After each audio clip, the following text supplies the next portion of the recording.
In the shadow of the crumbling obsidian spire, its ancient runes still faintly glowing from some forgotten war, stood a lone figure whose very presence made the air hum with power. Eldrin the Elemental, last of the Stormborn mages, leaned heavily on his staff. Stormhearth, its volcanic glass core pulsing like a heartbeat in rhythm with his laboured breathing. 3 days of relentless pursuit had reduced his once pristine azure robes to blood-stained rags, stiff with layers of soot, sweat, and the strange echoes of Orcish curses. A poison-tipped arrow still jutted from his left thigh, its barbs designed to spread venom with every movement, while the gash above his right eye, courtesy of an Orc chieftain's parting strike, oozed blood that mingled with the sweat streaming down his face. His hands, once steady enough to perform the most intricate alchemical preparations, now trembled from exhaustion and mana depletion. His fingernails cracked and blackened from channeling too much raw elemental power. Yet when he lifted his head to survey the approaching horde, his ice-blue eyes burned with undiminished fury. Before him stretched the living nightmare that had haunted the northern kingdoms for a generation, the great war of Warlord Ghorruk the Unbroken. 20,000 strong, the army moved like a single organism across the plains, their thunderous footsteps making the earth itself quake. At the front, rank upon rank of common grunts marched forward, their crude iron armour scavenged from 100 battlefields, their rusted axes and notched swords gleaming hungrily in the dying light. Among them moved the specialists, berserkers with drug-dilated pupils, archers with quivers of black-fletched arrows, and standard-bearers whose tattered banners bore the scars of countless victories.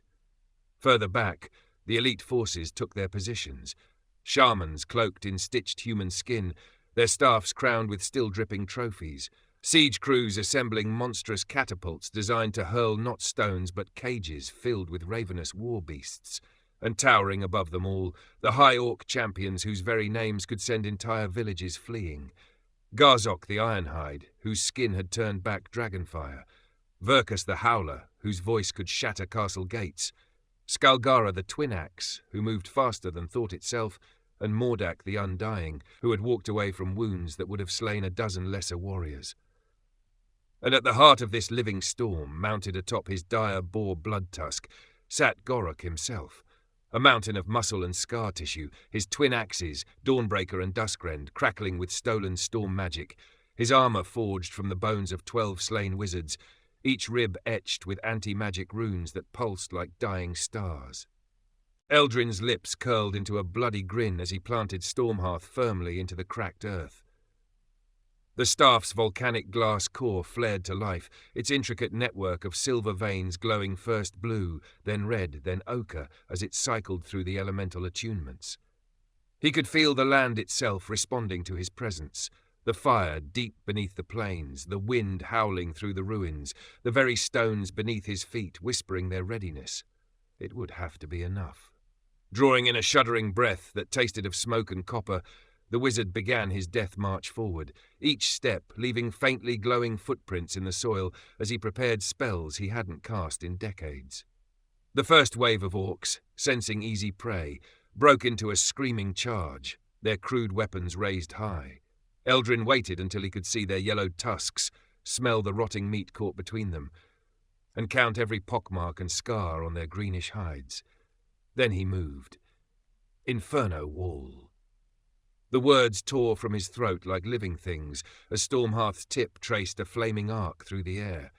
This was no mere apprentice's curtain of fire, but a towering 30-foot barrier of blue-white annihilation that burned so hot it flash vaporized the moisture from the front rank's eyes before their skin even had time to blacken. The stench of cooking meat filled the air as dozens died in an instant, their weapons liquefying into molten slag in their hands. Those behind them stumbled into the flames, their crude leather armour becoming funeral pyres as Eldrin immediately followed with his next spell. Boulderfall. He drove the staff downward like a blacksmith hammering hot iron, and the earth itself answered. 5-ton slabs of bedrock tore free from the plains with a sound like the world cracking open, hurtling through the air to crush the second wave into crimson paste. The satisfying crunch of pulverized bone was lost beneath the war cries of the third wave, who had wisely raised scavenged tower shields in a tight testudo formation. A tired smirk twisted Eldrin's lips. They were learning. With a subtle vibration sent through the staff's earth runes, he liquefied the iron-rich soil beneath their feet, invoking a spell he had last used during the siege of Karak Veld. Molten quake. The ground became a hungry maw, swallowing warriors to their waists before flash hardening into stone harder than granite, leaving them trapped like insects in amber. Those behind clambered over their immobilized brethren, only to meet the razor cyclone, a horizontal tornado of compressed air blades that turned flesh to mist and bone to splinters. By the 8th minute of continuous slaughter, Eldrin's breathing had grown ragged, each inhalation burning as if he had swallowed hot coals. Channeling 3 elements simultaneously was depleting his mana reserves at an alarming rate. He could feel the feedback scorching his veins, taste the copper tang of internal bleeding at the back of his throat. A tactical calculus formed in his battle-hardened mind, numbers flickering behind his eyes like ghostly runes. 37 orcs felled per minute, but at this rate he would collapse before even halving their numbers. The realization coincided with the bone-rattling horn blasts that heralded the shaman's arrival, their guttural chanting cutting through the din of battle like knives through flesh. These were no primitive witch doctors of frontier tales, but true practitioners of the Orcish blood rites, their knowledge stolen from 100 slaughtered mages. Zogar the tongue-taker led them, his cloak of stitched captives' tongues whispering secrets in dead languages that made Eldrin's teeth ache with every syllable. The wizard struck first, not waiting for their curses to take hold. "Ember prison!" The spherical containment field of superheated air should have reduced any living thing to ash in seconds, but Zogar's stolen tongues formed a chilling chorus of negation, their dark magic dispersing the flames like smoke in the wind. Eldrin barely had time to twist aside as the shaman retaliated with a bone storm. Hundreds of enchanted skeletal shards that pursued him with malevolent intelligence, their edges glowing with necrotic energy. His wind barrier deflected most, but one grazed his thigh, the cursed fragment burning with unnatural cold that made his entire leg spasm. Gritting his teeth against the pain, Eldrin countered with a technique he had developed during the Wizard Wars, the Flame Dagger, conjuring a blade of condensed fire in his free hand to sever the shadow lash whip that snaked toward his ankles. When the blood boil hex slithered through his defenses, a curse designed to explode veins from within, he purged it by circulating purified air through his capillaries in precise wind-heart patterns, the technique forcing sweat to pour from every pore as his body expelled the corruption. The phantom swarm of spectral wolves dissolved when his seismic pulse disrupted the grounding connection of the shaman controlling them, but not before their icy fangs left ghostly wounds that refused to bleed, yet ached all the same. The battle became a deadly ballet of counters and adaptations, each move met with brutal efficiency. Eldrin's body became a tapestry of wounds, the arrow in his thigh, the gash on his forehead, the slowly spreading necrosis from the bone shard, the hairline fractures in his ribs from a near-miss hammer blow. Yet for every injury he sustained, the shamans fell one by one, impaled on tremor spears that erupted from below, incinerated by flame daggers to the heart, their own curses reflected back at them by cunning wind manipulations. When the last caster fell with Eldrin's fingers buried in his throat, the wizard's vision swam with poison and exhaustion, his hands shaking so violently he nearly dropped Stormhearth. Then the earth itself trembled with approaching footsteps that had nothing to do with magic, and through the smoke and carnage loomed 4 silhouettes that made even Eldrin's battle-hardened heart skip a beat. Ghorruk the Ironhide led the High Orc champions, his namesake hide, a living amalgamation of enchanted iron scales and his own calcified skin, glinting dully in the firelight. Eldrin's opening flame serpent, a spell that had melted through castle gates, dissipated harmlessly across the brute's chest like water on hot stones. The counterstrike came faster than anything that size should move. Ghorruk's spiked maul whistling through the air with enough force to crush a warhorse. Eldrin barely managed a windwalk dodge, the displaced air pressure still sending him tumbling across the broken ground. Realizing conventional attacks were useless, The wizard reached deep into his arsenal for a spell he hadn't cast since the siege of Frosthold, an inversion of his molten quake technique. Frostfolt! Where normally he would liquefy earth, this time he supercooled the ground beneath Ghorruk's feet, instantly hardening the soil into something harder than diamond. The high orc roared as his legs locked in place, muscles straining against the unyielding earth. Eldrin didn't give him time to break free. Channeling every ounce of his remaining wind magic into a single devastating strike, he unleashed a skyhammer, a fist of compressed air that hit with the force of a falling meteor. The audible crack of Ghorruk's neck, breaking echoing across the battlefield like a tree splitting in winter. No sooner had the Ironhide's body slumped than Verkus the Howler made his presence known. Unlike his brutish counterpart, Verkus didn't charge. He sang. The war howl that erupted from his throat wasn't mere noise, but a weaponized sonic attack that struck Eldrin like a physical blow. Both eardrums ruptured instantly, blood streaming down his neck as the world became a muffled nightmare of vibration and pain. Balance gone, disoriented beyond reason, Eldrin barely registered the twin daggers flashing toward his kidneys until the last possible second. In desperation, he stabbed Stormhearth into the earth and closed his eyes, relying on vibrations through the staff to see the attack coming. The dodge was clumsy, the blade still carving shallow furrows across his ribs, but it gave him just enough opening to conjure a flame dagger of his own and plunge it into Verkus's eye socket. The howler's shriek of pain was the first sound Eldrin had heard clearly since the attack began, the pitch somehow cutting through his deafness. He finished the job with a stone spike through the jaw, watching with grim satisfaction as the light left those hate-filled eyes. Skalgara, the twin axe, gave him no time to recover. She moved faster than incantations could be spoken, her namesake weapons becoming silver blurs that left after-images in the air. Eldrin's standard defenses were too slow, his body too battered to keep up, so he reached for one of the oldest tricks in a battle mage's repertoire, misdirection. Mirage Cloak! The spell wove fire and wind together to create a dozen flickering after-images, each moving independently. Skalgara hesitated for the barest instant, just long enough for Eldrin to press his palm to the blood-soaked earth and murmur, Glassfang. The soil beneath the high orc transmuted into superheated silica, her boots sinking momentarily before the molten sand flash cooled around her ankles. The wind razor that took her head was almost an afterthought. Mordak the Undying didn't bother with strategy. He simply walked through Eldrin's spells, smiling as each wound sealed almost before it was made. Flame whips lashed across his chest to no effect. Stone spikes impaled him only to be pushed out by regenerating flesh. Even a direct hit from a boulder fall that should have reduced him to paste only made him laugh as his body reformed. Eldrin, now swaying on his feet, blood dripping from a dozen wounds, made the only play left. He let Mordak grab him by the throat, the orc's tusked grin widening in triumph. Then, as those massive fingers tightened, Eldrin inhaled deeply and unleashed Sunflare. Not from his staff, but from his own mouth. The concentrated beam of fire and wind magic burned away his lips and tongue, even as it bored through Mordak's skull, the backblast of heat scorching both combatants.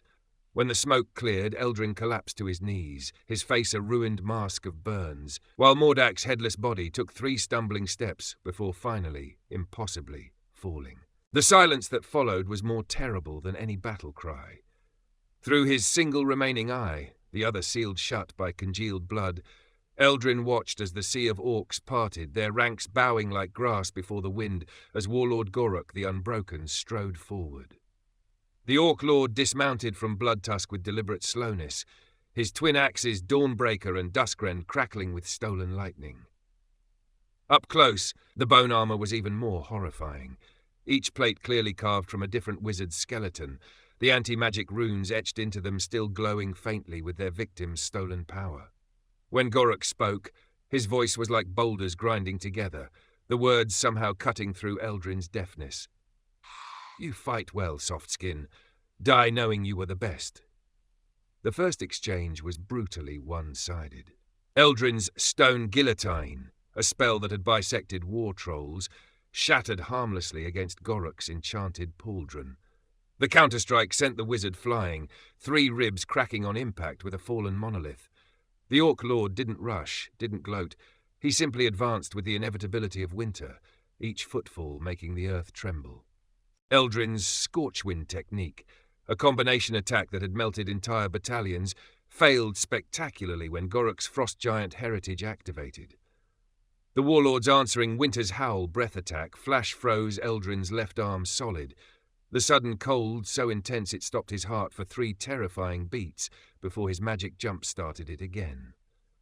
Only a desperate stone kite shield formation saved him from being bisected by the follow-up axe swing, though the impact still sent him skidding across the blood-slick ground. Understanding conventional spells wouldn't work. Eldrin began reshaping the battlefield itself. Fisher Strike split the earth between them as he unleashed a glass storm distraction, a barrage of superheated sand that forced Ghorruk to raise an arm to protect his eyes. In that moment, Eldrin began rune carving, etching fire sigils into the earth with wind-guided precision, his fingers moving faster than thought. But Ghorruk's war cry shattered half the runes before completion, the sonic attack making Eldrin's nose and ears bleed anew. The end came not with a bang, but with a feint so simple it was brilliant. Eldrin pretended to collapse from exhaustion, his body going limp, just as Ghorruk stepped within range. As the Orc Lord's massive hand closed around his throat, Eldrin used the last of his wind magic to speak without air, the words forming directly in Ghorruk's mind as the wizard activated his masterwork, the threefold fusion. Fire from his own boiling blood, earth from the battlefield itself, wind from Stormhearth's dying breath, all combined in a sun-bright detonation that consumed them both. The resulting explosion carved a glass crater 300 feet wide, the shockwave flattening the remaining Orc forces for miles around. When the dust settled, only 2 things remained intact: Ghorruk's axes, embedded blade deep in the fused stone, and Eldrin's scorched skeleton, still kneeling with the shattered remnants of Stormhearth clutched in bony fingers. Deep in that rib cage, where a living man's heart would beat, a single blue rune pulsed faintly. Days later, when the carrion birds had stripped the dead to the bone and the lesser predators had slunk away, a single surviving orc crawled toward the crater's edge. Ragzok, the one-eyed, left for dead with half his face melted away, dragged himself forward with stubborn determination, drawn to that faint blue glow like a moth to flame. When his gnarled fingers finally brushed the rune, the resurrection sequence activated with a sound like 1,000 lightning strikes compressed into a single instant. Eldrin's bones knitted together with threads of swirling embers, his muscles reforming from compacted storm cloud and topsoil, his skin weaving itself from the very air. When his new eyes opened, pupils now 3 concentric rings of fire, wind and earth, his first act was to plant what remained of Stormhearth into the glassy earth and speak a single word: remember. The resulting obsidian tree grew to full height in moments, its roots coiling around Ghorruk's axes, its leaves whispering warnings in every language known to man and orc alike. As the reforged wizard strode north, his form now more elemental than human, the legends took root and spread. Some whispered that he slumbered beneath volcanoes, his dreams birthing eruptions. Others swore he had become the storm itself, his fury conjuring hurricanes that spared the innocent yet scoured the wicked from the earth.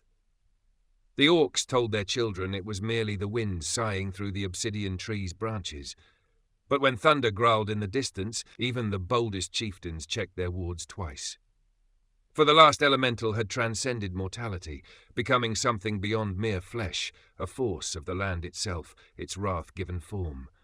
A living reminder that some fires could never be quenched, some winds never harnessed, some stones never shattered, and the world would never forget.